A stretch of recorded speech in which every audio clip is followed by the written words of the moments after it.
ug karon day mga master no, magluto day taning karning baboy. Nagsabaw tayo. Yan oh. Yung karning baboy ba? Oh shit, not good. Ginuhot-guhot ko na yan, ginutad-gutad ko na.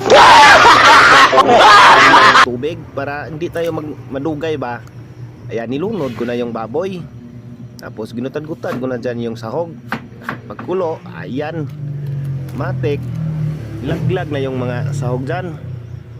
Tapos pakulo-kulo lang kunti, pakulo-kulo ng kunti. Tapos yung repolyo, ayan na yung repolyo oh. Ay, matik. Lunod yung repolyo dyan, yan oh. Bumukal-bukal na eh. Huwag mong subukan. Yan. Masisira ang buhay mo. Tapos nyan, matik. Ayan, luto na yan. Tapos kainan na. Oh my God! Ayan mga master oh. Sarap na mga master.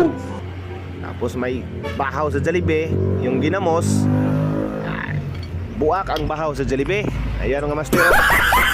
Ayan. Irepolyo mga master. Para healthy ba? Healthy. Yung healthy ba? Yan oh, sarap. Tapos dyan mga master, talagang gutom na ako dyan.